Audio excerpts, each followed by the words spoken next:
question qui se pose aujourd'hui, c'est de savoir si la dîme est d'actualité ou si un chrétien doit payer la dîme aujourd'hui. D'où la troisième partie de ma contribution. Un chrétien doit-il payer la dîme aujourd'hui? Pour mieux faire comprendre et faire accepter notre réponse, il est essentiel que nous définissions les thèmes de cette question, tels que chrétien et payé. Qu'est-ce qu'un chrétien? Le livre des Actes des Apôtres nous révèle, dans son chapitre 11, verset 26, que ce fut à Antioche que pour la première fois, les disciples furent appelés chrétiens.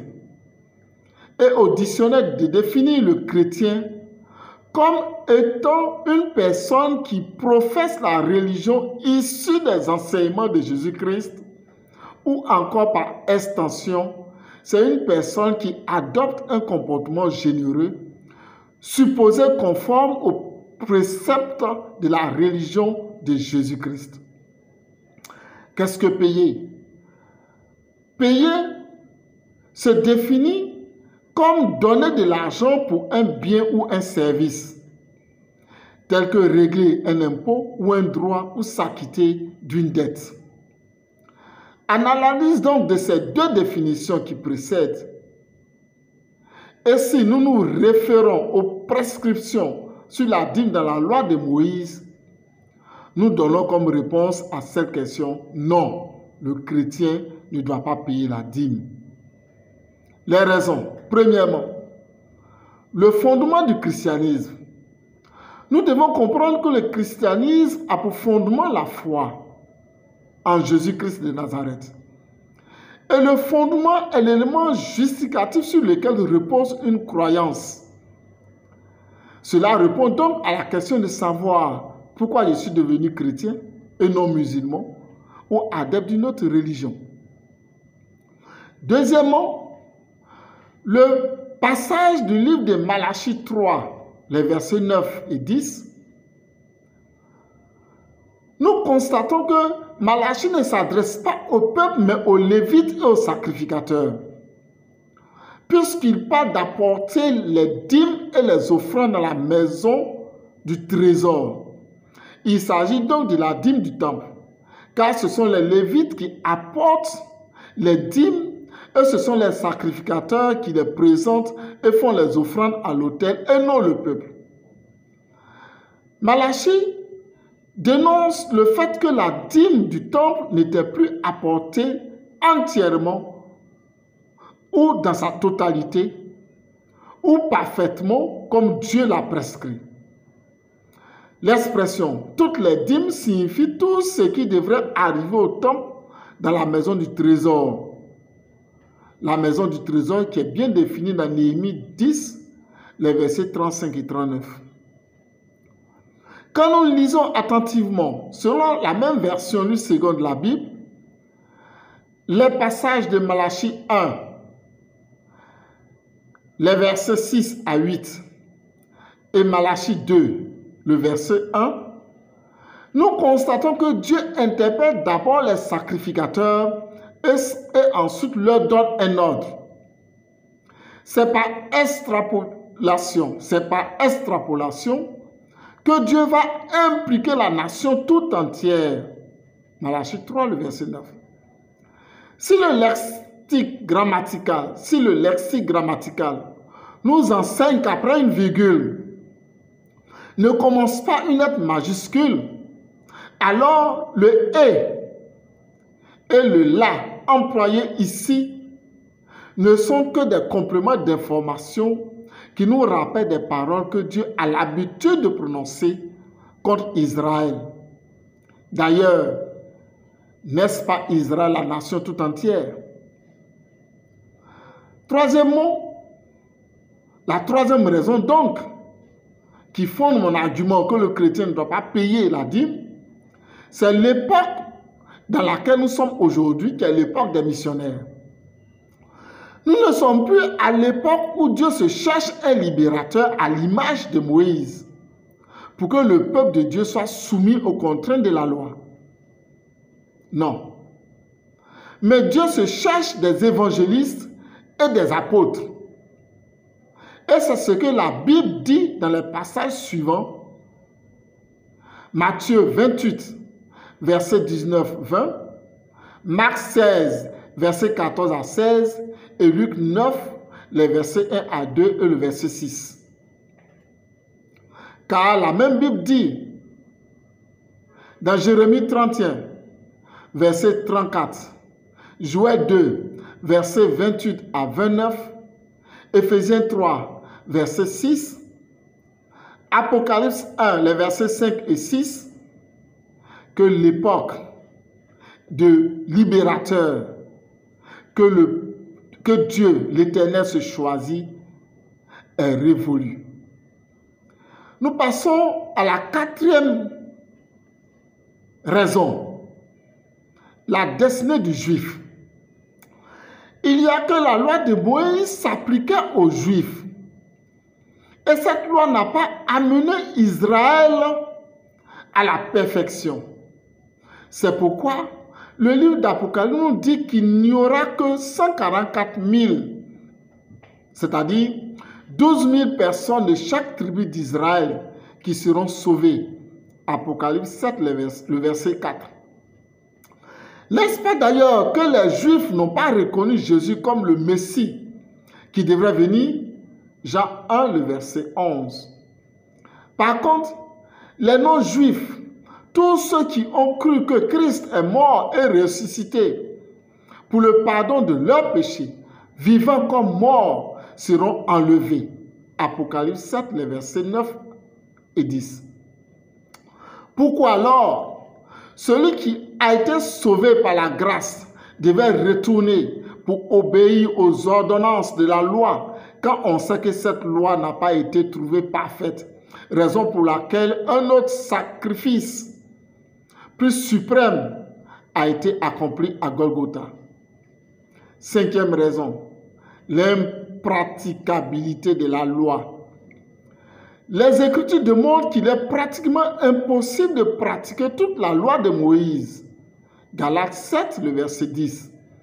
Cela veut dire que si nous nous soumettons à la loi et que nous ne la mettons pas en pratique, nous sommes sous la malédiction. Et Jacques ne dit pas le contraire. Et encore plus grave, il dit qu'on est coupable pour toute la loi. Jacques 2, verset 10. Sixième raison, la possession des Lévites. Il faut souligner que le peuple d'Israël, dans son périple, dans le désert de 430 ans, a adopté deux situations, que je peux dire deux comportements. Un comportement de voyageur, de nomade, et un comportement autochtone, c'est-à-dire sédentaire. Lorsqu'il y avait un sanctuaire unique dans leur comportement nomade, le peuple d'Israël apportait la dîme de tout aux Lévites. Mais lorsque le peuple d'Israël a adopté un comportement autochtone, les choses vont changer. Par exemple, au départ, les Lévites ne possédaient pas de terre. Mais par la suite, ils ont eu des terres dont les Lévites ont possédé des terres, ce qui est exprimé dans Lévitique 25, le verset 32 et le verset 34. Septièmement, pour terminer les raisons pour lesquelles le chrétien ne doit pas payer la dîme. La nouvelle alliance.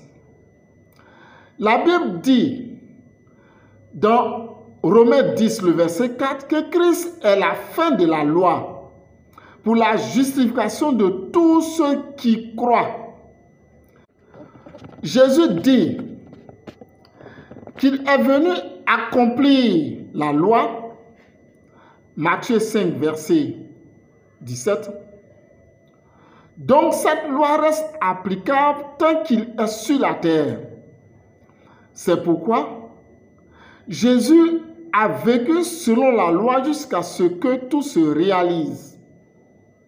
C'est-à-dire, même pendant son ministère, car s'il enfreignait la loi, il devenait pécheur comme tous. Et si cela se produisait, il ne remplirait pas sa mission qui était de libérer l'homme du péché.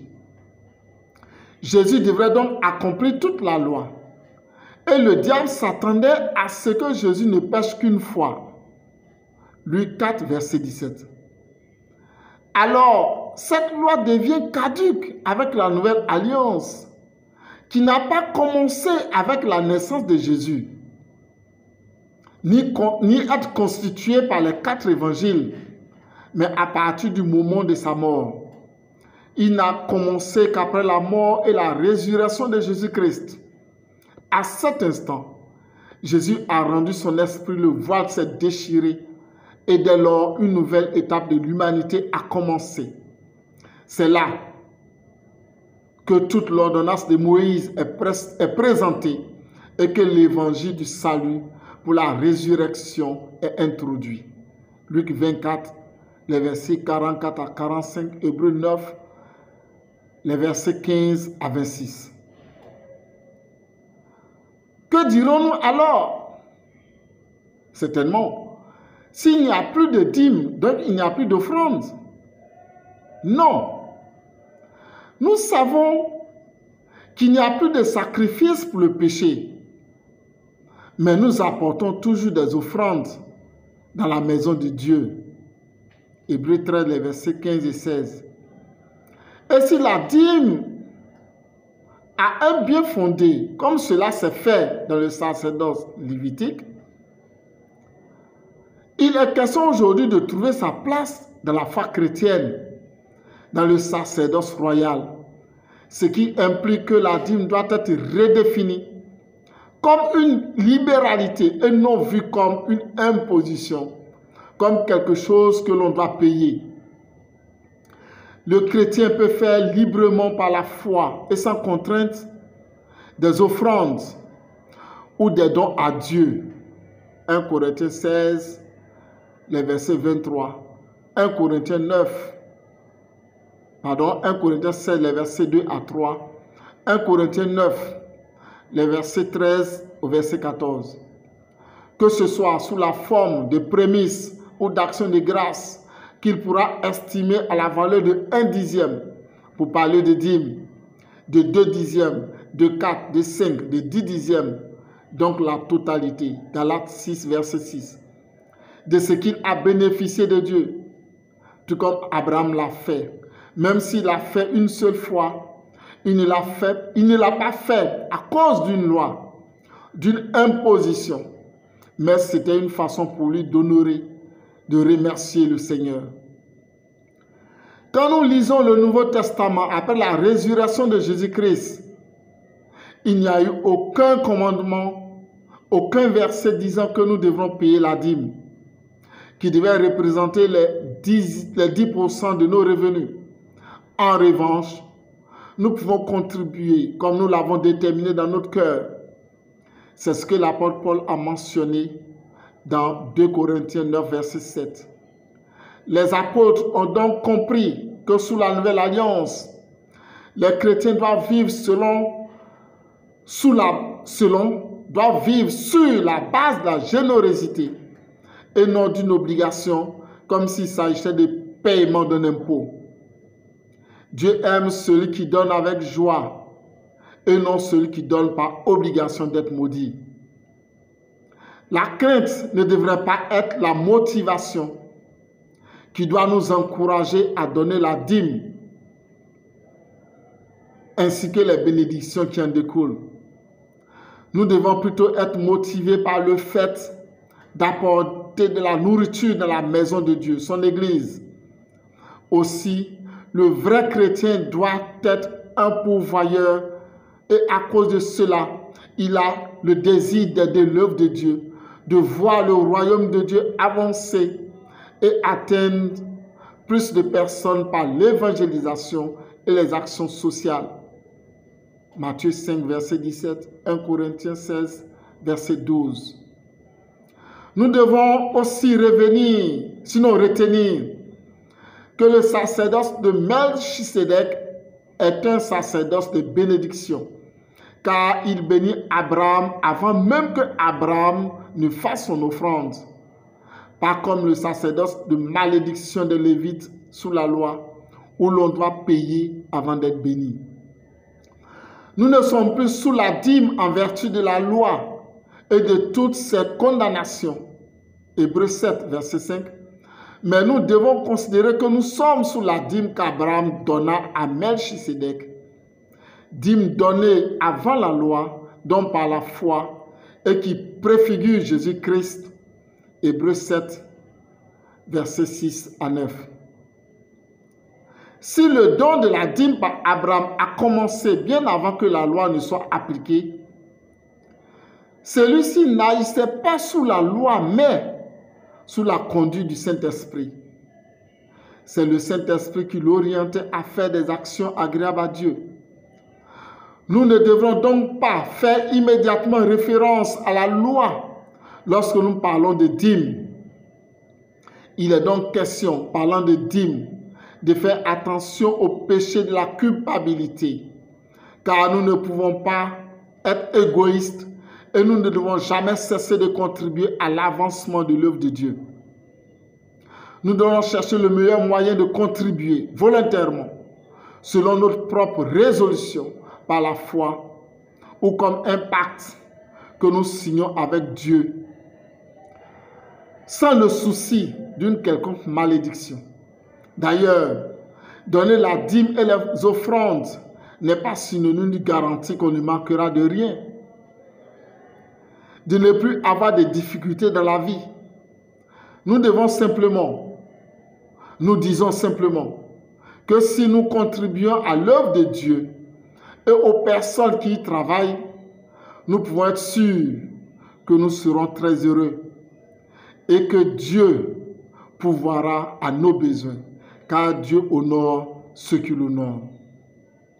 La dîme ne devrait donc plus être employée au sens strict du terme, c'est-à-dire la 10e partie, 2 Corinthiens 3, verset 6, mais vue plutôt au sens spirituel et moral, comme l'amour que nous ressentons pour Dieu, un acte de reconnaissance et d'adoration.